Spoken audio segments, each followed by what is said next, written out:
Okay, so what we're doing here is completing reactions, or what we call half reactions, because they only show one side of an electron exchange. And our job is to add electrons to each of these reactions so that it makes sense. The simplest way to work these out is there's a law of conservation of charge that says the total charge in a reaction before and after should be the same. And so if you look at the charges that are in each of these reactions right now, they're not going to match, and we must fix that. In the first reaction, we have X2 with no charge on it at all, so its charge before is 0. Afterwards, we have two X minuses, two ions with a -1 charge. That's a total of -2, right? Two ions -1 each.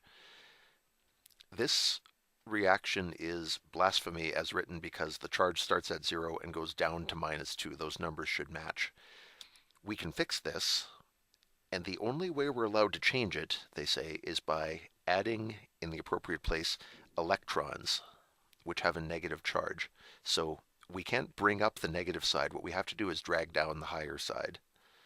This side is at 0, and we need to get it down to -2. So the way you do that is you add 2 electrons. And now we have a half reaction that makes sense.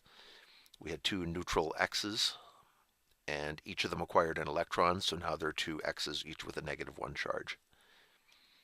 Good. Let's see if we can do that several more times. Here we have manganese at +4. That's the total on the left side. Over here we have manganese at +2. The +4 is the higher side, so we must drag it down. We can add 2 electrons again. Because if we do that, now the total charge on the left is 4 plus -2, it's 2, and it's 2 on the right. Now the charges match.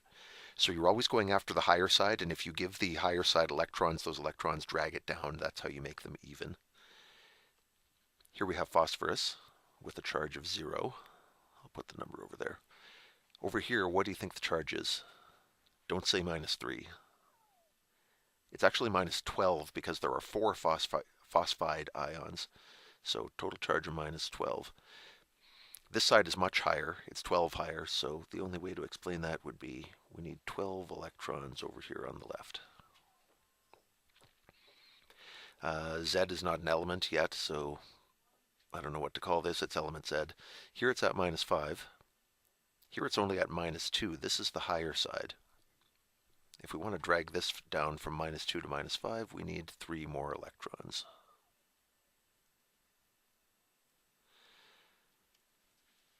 Total charge here, it's not -2, it's -16. 8 sulfide ions -2 each. And over on this side, sulfur has a total charge of 0.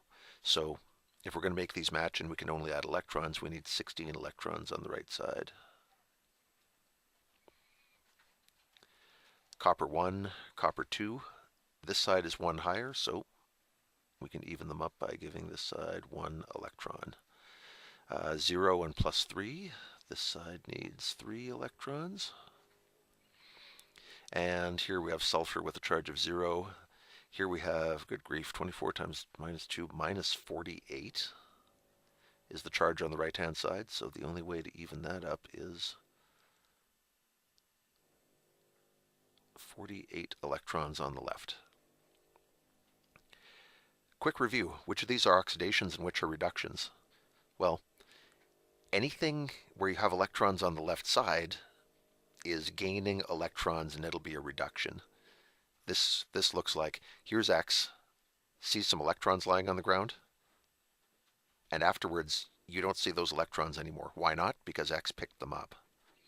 Manganese 4 goes, ooh, 2 electrons. Now he owns those electrons, he's gained them. In a reaction like this, where the electron's on the right, this is like, here's Z, and now Z's walking away and leaving these electrons behind. This is like before you see a person, and later you see the person walking away,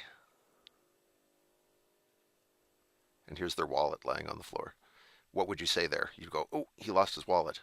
He had it before, now it's separate from him. That's the kind of activity we interpret as you lost something. All of these where you see electrons separated from their former owner, this represents a loss. So all of these are losing electrons, which would be oxidation. So electrons on the left is reduction, electrons on the right is oxidation. It's one more way you can remember it.